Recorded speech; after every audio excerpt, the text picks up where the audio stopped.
Welcome, everyone. This is another episode of the JKP Podcast. I have a special guest today by the name of Jamal Jones, a.k.a. JJ. Can I call you JJ? Yes, sir. So he is a therapist. He's a public speaker. He's a father. He's a man of God. And he's also an alumni of Fresno State, a student athlete. So I just want to thank you for taking the time out and coming on to my podcast. Brother Jerry, thank you for having me. I am so excited to be here and can't wait to get into this conversation today. Yeah, so I had ran into Jamal at the mall with my lady, and I was like, I got to have this guy on the podcast. So I invite him to the podcast, and now we're here. We're going to talk a little bit about, high school, the transition from high school to college, and then that transition from college to, after college, after the sporting stuff is all done and gone. And, a little bit about mental health, because that's very important. And I know you're a mental health advocate, so we're going to jump into it. So you're from the Bay Area, or were you? Yeah, so I'll just give you a little bit of background, Jerry. I was born in San Francisco. Okay. The youngest of 5 kids. I have 2 older brothers, 2 older sisters. And while I was still a baby, my parents moved us to East Oakland. So born in San Francisco, raised in East Oakland. And as far as I can remember, my father has been a pastor. Okay. He married my mom. My grandfather was a pastor, and he kind of led my dad to come to accept Christ as his Savior. So with me being the youngest, you could say that I kind of benefited from, like, my parents had my older sister, then my other sister, then both my brothers. You know, you get to work things out. Yeah, I was the youngest of my family too, so I get it. Yeah, you get to see everything, and then you get to pick pick what you want from your older brothers, what characteristics, and then you're a mixture of all of them. Yeah. And I literally would, like, how can I learn from the mistakes of those ahead of me? Yeah. So I ended up being the one who was, like, really compliant, really want to please my parents, really want to please God. And when I was 13, that's when I came to accept Christ as my Lord and Savior. But there were 2 goals I had at 13. And one of those goals was to one day receive a athletic scholarship to college, because I didn't know if my parents would be able to afford for me to go to college. So being in Oakland and growing up in the inner city, for our audience, just the importance of having goals, right? Because I was young, even though I was growing up in a certain environment, certain elements, and that was one goal I had. And that's what would eventually lead me to high school, where I played for Skyline High School, John Beam. Coach Beam is a legendary coach out of Oakland. He's now the athletic director at Laney College and head coach at Laney College. But he had a reputation for helping kids get to college. That's good. So that's how I ended up getting to Skyline High School in Oakland. Okay. I want to go back a little bit. So what was your inspiration? Who inspired you? Did your father play sports, or your older brothers play sport? What made you go into you want to be an athlete? My dad played sports. My brothers played sports. We were an athletic family. Okay. I grew up playing baseball.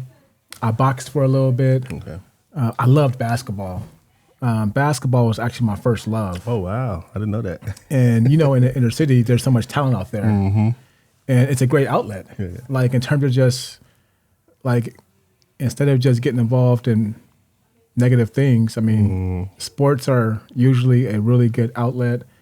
And then coaches come into your life. And when you have people come into your life who believe in you, it makes you believe in yourself more. And so when I got to high school, I kind of made a decision between, do I want to try and do both basketball and football and maintain the best possible grades? And I just actually came to realize that for me personally, trying to play both basketball and football at a high level and maintain my studies.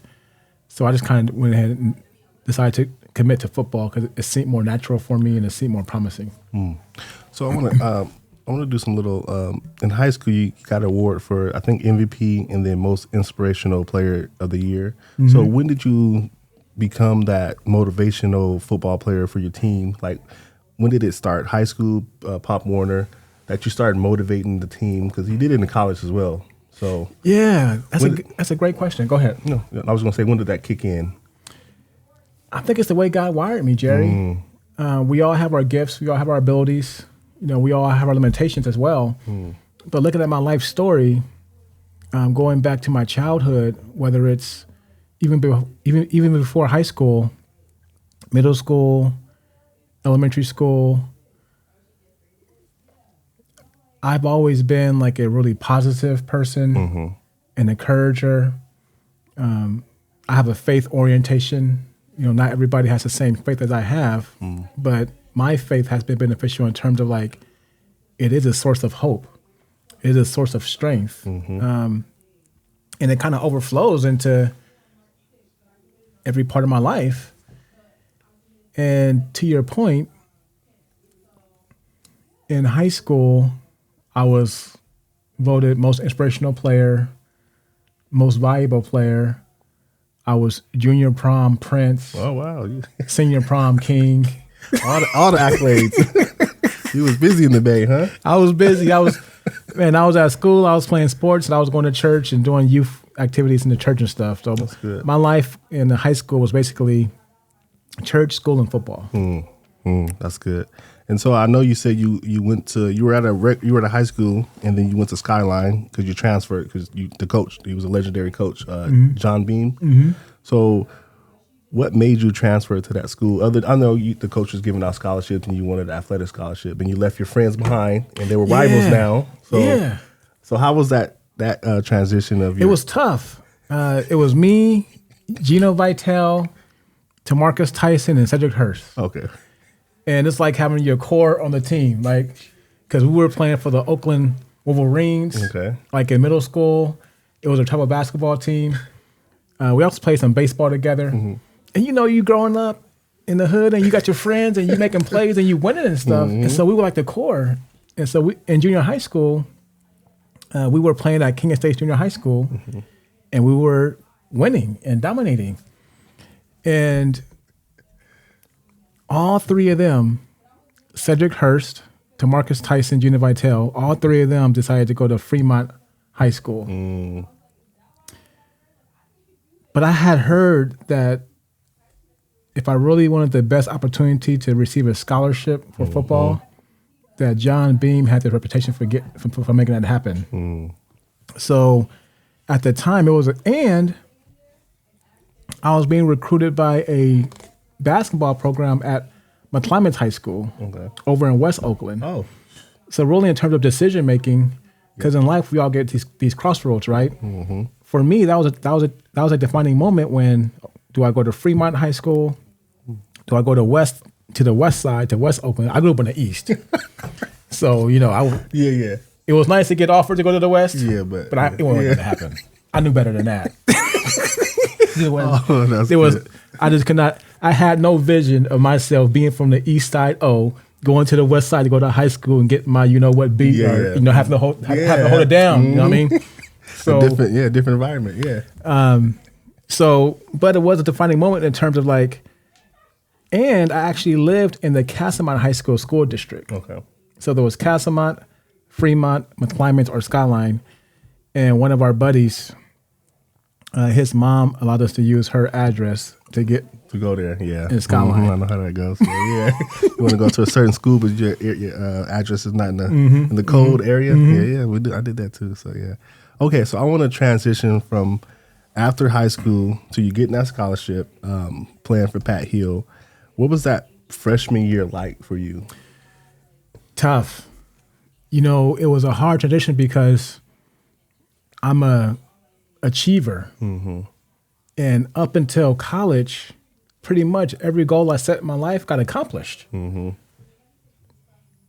a scholarship, most valuable player, all city, all state. And I got to Fresno State, and I'm working harder. I'm putting more time, energy into weight training. I remember when Coach Hill told us his 3-team rules.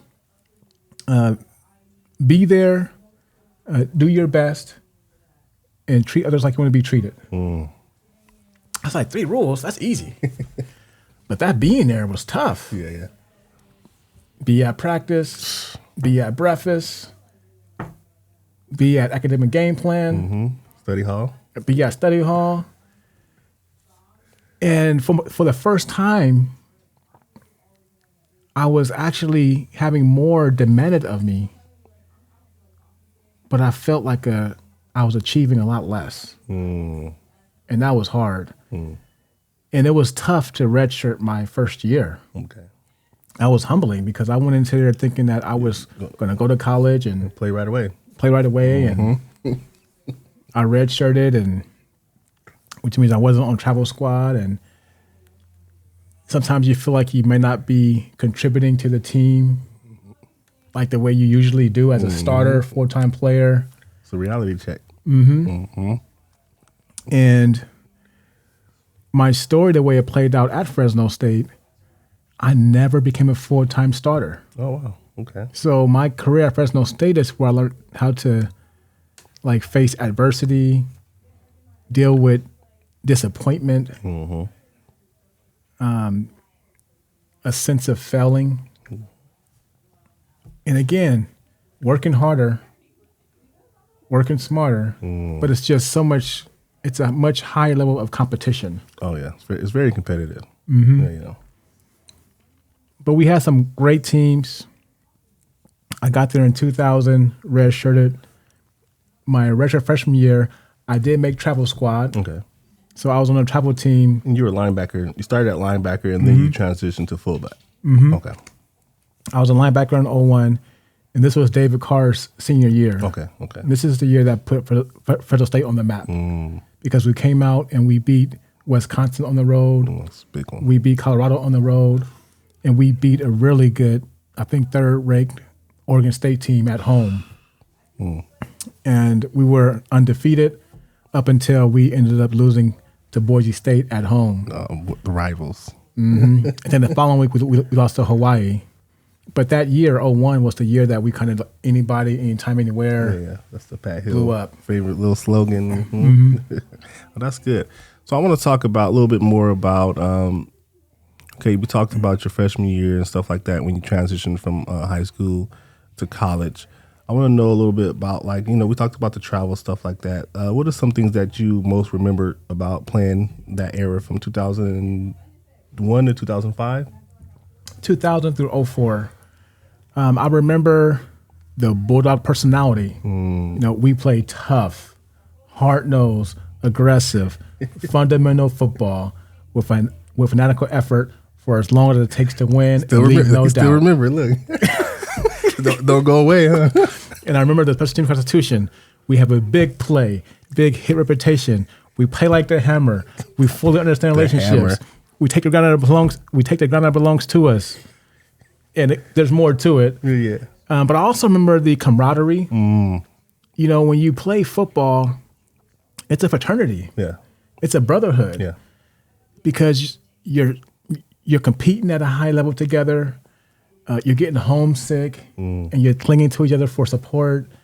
Life is happening. You have teammates who are losing family members. Yes. Not everybody who gets recruited remains on the team. You have some guys who walk on and they earn scholarships. Yep. Some guys who walk on who don't receive scholarships. And so within the football program, there's this sense of real life happening when you're not in the stadium that non-athletes may not really understand. Oh, yeah. The rigor and the stress and the pressure and the grief and the loss and the friendship and the conflict and the leadership. And there's so much that we gain from being student athletes, especially at the D1 level. It's definitely a career builder, or not a character builder. I want to say character builder, especially redshirting and, not being on a travel team and you witnessing everything that you want is right there and stuff, so it definitely builds your character. It builds like a lot of stuff that you would need after college because, that stuff is hard when in college, D1 sports and stuff like that. You competing every day, and then afterwards, it's like, man, I could do anything. I'd have been through a whole lot of worse stuff than this. Come on now. Like this is easy. So definitely, yeah. And okay, so I know you mentioned that you were part of, what is it, FCA? Okay, FCA at Fresno State while you were playing. So you was also leading the ministry of Christian students fellowship. Yeah, okay. So you mentioned that you had veteran players that kind of led you to the meeting. Do you remember those players who encouraged you to? My freshman year at Fresno State, I was already a Christian, and I was dedicated to my faith. And so it was important for me to, when I got to Fresno, to find some kind of community of like-minded people of faith. And Vernon Fox was a safety from Nevada, and Dave Shabaglian was a receiver from Clovis. Vernon Fox and Dave Shabaglian invited me to my first Fellowship of Christian Athletes meeting when I was a freshman. Okay. Oh, wow. Early. Okay. And Justin Johnson, who was a linebacker defensive end, he invited me to a local church. And my dad also made sure that I got connected to a church as well, my dad and mom. So it was nice to have that support my freshman year. But when I learned about FCA, that was my life. You know, God, school, and sports. Sign me up for that. Yeah. Right up my alley. And that's part of how I was able to cope. Because we all got to find our way to, like, how are we going to get through this? Because it's nice when you're a senior in high school to say, oh, yeah, I'm going to Fresno State to go to college. And I'm going there on a football scholarship. And it's going to be great. But when you get there, you realize college is hard. You got to put in the work. It's a big adjustment, both as a student and an athlete. And as an athlete. And your personal and your personal life. Yeah. So FCA was a wonderful outlet for me where I had more care and more support in addition to all of the support that was provided through the football program. Okay. So you when did you take over? Because I know you was your freshman year, and then those veteran players graduated, and then you kind of were like the head of it as a player and athlete. And then when you got done playing at State, you stayed on as a chaplain for the team. Who did you pass the torch to after you left? Because I know Isaiah Green was there. I know Toma was there. Derek Carr did a little bit in there. So who kind of did you pass the torch to when you left? Because you were the face of it for a while. I was. Because I finished my career at Fresno State. My last season was 2004. And from 2005 to 2012, I was a team chaplain. Okay. And when I played, Brad Bell, who was a local pastor at the Well Community Church here in Fresno, when I played, he was my chaplain. And when I graduated from Fresno State, he passed the baton to me. Okay. So for 7 years, I was a team chaplain. And when I switched into mental health care, I passed the baton back to Lauren Bell. Lauren Bell was a safety for the Bulldogs. And Lauren Bell and Brad Bell became co-chaplains. It's funny that you said that. Lauren Bell was the first college hit that I got, and I was like, oh, I'm in college now. Oh, my chest was burning. Oh, it was. I'd never forget Lauren Bell. He hit me so hard. I was like, okay, I gotta. It's not high school no more. And he was teammates with both Derek Carr and Ryan Coburn and Isaiah Green. Okay. And those were some of the players on the football program who were involved with Chapel. There were many others. Yeah, because I remember Ryan Coburn was a quarterback when I was on the team. Because Derek Carr was still I think he redshirted and he was still waiting for it because it was his senior year, so he was, he had to play and then he came in. So yeah, I remember Ryan Coburn. And then Chris, I forget his name. He's coaching at USC right now. Chris Carter. Chris Carter I think he was kind of in the. One of the things that I loved to do when I was a chaplain, like guys like Chris Carter, part of his pregame ritual was to be prayed for. And again, that's another thing that some people who are football fans may not see behind the scenes. Yeah. Because sometimes fans can be pretty nasty. Oh, yeah. Like when you're winning and making plays, they love you. when you're not making plays and you're losing, they hate you. You hear it all. But the spiritual journey is an important part of the development of a student athlete. And I remember Chris Carter, he was one of those guys that really placed a value on having that couple of moments of prayer before taking the field. Prayer and motivation. Yeah. So get everybody riled up. So yeah, because you mentioned in high school I was most inspirational player and most valuable player. My senior year at Fresno State, I was also voted most inspirational player. And not only that, you got the humanitarian award at the bowl game in Boise, Idaho. Yeah, so how was that experience? It was a pleasant surprise to receive that award. You didn't know? They told me that I would receive it. Okay. And my senior year was a hard year for me, Jerry, because I was a senior. And you know, when you're a senior, you want to go out strong. You want to go out like having your best stats, your best personal contribution to the team. And I was going the wrong direction as a player. Gotcha. Hey, it happens. Yeah, I got beat out. Every year I got beat out by somebody. In my senior year in particular, when I was playing fullback, Rashawn Vircher was an incredible fullback. He was our starting fullback.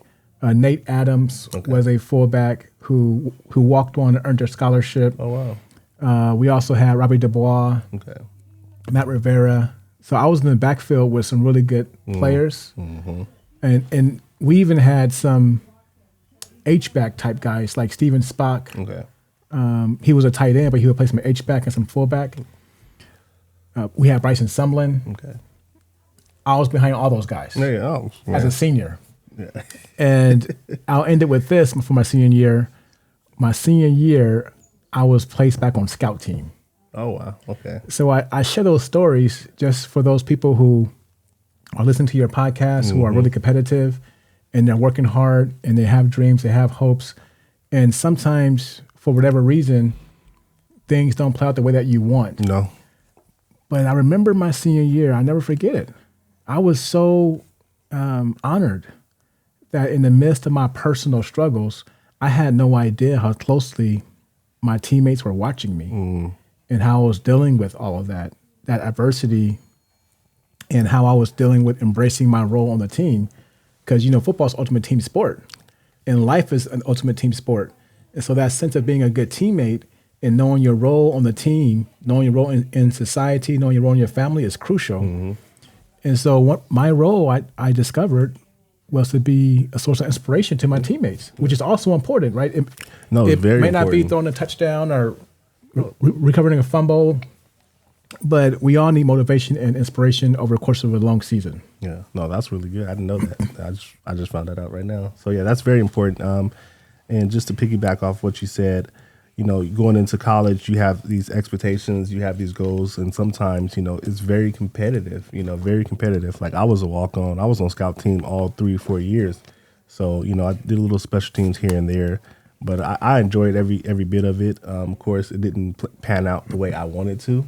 But I did learn a lot, and I took a lot of value from just being humbled and just being a team player and knowing my position and know how I can contribute in any way to the team to help them grow.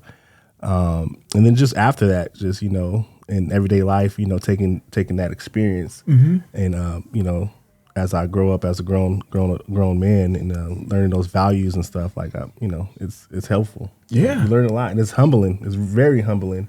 It takes a heck of a man to even sit back and, you know. But the lessons that we gain are so powerful. I mean, it's amazing all the life lessons that we get from athletics. And I see you, Jerry, and you share your story with me. Yes. About coming from a single parent home and you walking on to the football program, which meant that you were voluntarily playing and you were responsible for your financial aid, how you pay for each semester. Yes. Because to contrast our experiences, right? Yes.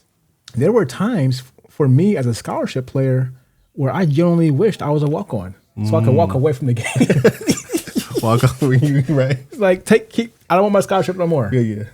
But that was a sign of me being really down, losing confidence, being sad. But I was on scholarship. Yeah. And I wanted to maintain my scholarship, and And so I just share that just so our audience can know that when we're cheering for our teams, whether it's Fresno State or the University of Michigan, who we play in the fall, or any other, even in high school, our mental health is important. Oh, my goodness. Over the course of the season. And if you're feeling sad, if you're losing confidence, if you're feeling hopeless or helpless, if you feel like you need more support, I had FCA, I had my teammates, I had my coaches, I had other people in my support system. Some people might need like a professional support. But my point is, those are some of the lessons that we learn. And for you to actually walk on for all those years in your senior year to become an entrepreneur, and to start your own photography company and to start doing these podcasts, the work ethic and the planning and the discipline and the time management. I mean, I imagine you've drawn so much from your experience playing football at Fresno State that somebody who didn't play football may not have had the same benefit as you. Yeah. Just took all the work ethic, all the stuff, and just applied it to the business, and that's how, been doing it for the last 11 years. So I want to transition. We're going to finish talking about college, and then, because you mentioned mental health, and that's very important. And so a lot of things I was talking to you earlier before the podcast while we were setting up, that transition from going to a D1 sport to a college student to, football's ending, you graduated from college. That next step is, life after college, life after football. How was that mentally on you, and was the transition easy? Was it hard? It was hard. It was another hard transition because football provided me with so much structure. The coaching staff is so organized. The program is so organized. I mean, the program accounts for your entire life. Yes. For 5 years, even before Fresno State, right, my high school coach and other coaches, they would have some kind of strength and conditioning program. Then, of course, I would have school, and there would be a practice schedule. The meals, too. They would plan our meals. We had academic game plan where they gave us academic game plan with a calendar to set our football priorities and academic priorities and life priorities. And so that first year being done, it's like all this structure that's been holding you together is now taken from under you. Yes. And now you got to, do I know how to cook? Do I know how to plan a meal? How good am I really at creating my own structure now? Taking responsibility for my own time management. Take responsibility for, now I don't have the full afternoon being at practice. What I'm doing my time. What am I going to do? So there's moments of like idleness, because when you're a student athlete, you're always on the go. You're always so busy. Now all of a sudden you got more downtime. And it can feel boring. More time to think and hear. Yeah. And if you're not properly prepared, this can go everywhere. It's not, and sometimes it may not be in the best interest. So. Now, I was fortunate in terms of my transition. At this point, I had come to terms with the reality that I did not want to pursue trying to go to the NFL. So I think every athlete has to make that decision. Some don't. Some don't, but some don't. Yeah. So as part of the transition, there's a crossroads. Do we continue to pursue a professional career in football, or do we hang up our helmet, hang up our cleats? Try a new career. And so for me, I always knew that if I wasn't going to go professional football, my dream was always to be in ministry. And for me, the Fellowship of Christian Athletes was the perfect ministry. I was very fortunate that Coach Hill allowed me to stay around as the team life coach and chaplain. Shout out to Coach Hill. Shout out to Coach Hill. One of the best coaches, man. And much respects to Dan Brown. Dan Brown, who played a vital role in my life as well, who's passed away of cancer. But it was really, which also speaks to like the network within the program of some players might leave the program hurting. Oh, I didn't get enough playing time, or oh, they didn't help me get to the league, or oh, I just have some kind of resentment toward a coach for a certain reason. But the football program is a wonderful network. Yeah. You know, the football coaches and my teammates, they helped me transition to being on staff full-time at FCA, because part of being on staff with FCA is fundraising. So when it was time to fundraise, like all my ministry expenses, to fundraise my ministry budget, to fundraise my salary, I thank God that Coach Hill and Dan Brown and Coach Baxter and other teammates and other people in the athletic community and outside the faith community. And so I think for athletes, as part of the transition, it's important for athletes to really take advantage of that network they have in place. Yeah, it's family. You need to, we was around each other all the time. So you just got to go, come back to Fresno State, connect with people. You never know. So let's talk a little bit after your, the ministry and stuff like that. I know you're doing public speaking now. You're a therapist, family marriage therapist, and other areas as well. So can you talk a little bit about that? Sure. 07, 08 happened. 07, 08 was the economic crisis. Okay. And it literally, as part of my transition, right, it's an ongoing thing. That crisis scared me back to graduate school. Oh, wow. Because I lost confidence, and I was afraid that I would not be able to continue to fundraise my entire ministry budget and salary, all those things tied to running a nonprofit. So my last 2.5 years on staff at FCA, I was actually enrolled in the master's program at the University of Phoenix, where I got my degree in marriage, family, child therapy. Okay. I got licensed in 2017, and this is now my 14th or 15th year working in mental health. Congratulations. I specialize working with adults. For those who want a Christian therapist, I'm a Christian therapist. Okay. I also specialize in marriage counseling. And I like to tell people that I help people who are confused, stuck, and paralyzed by fear take inspired action with more clarity, confidence, and courage. That's good.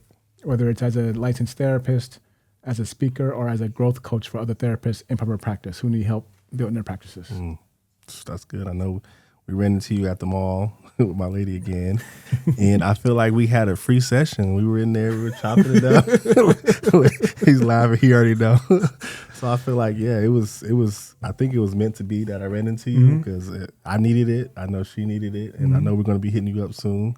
So but that was good. Other than that, I just want to thank you for coming on the podcast. Is there anything else you wanted to say, or where can they find you? Can you state your social media? Sure. My website is centralvalleychristiancouncil.com, and council is spelled COUNSEL. You can also find me, Jamal Jones, on LinkedIn, and you can also find me on Facebook, my personal Facebook page. And my number is 559-242-9319. Yeah. So if you guys need a Christian therapist, if you need a marriage counselor, if you need a keynote speaker for your event, this is the guy you hit up, Jamal Jones. So thank you for coming on. Let's go. Be encouraged. See you guys next episode.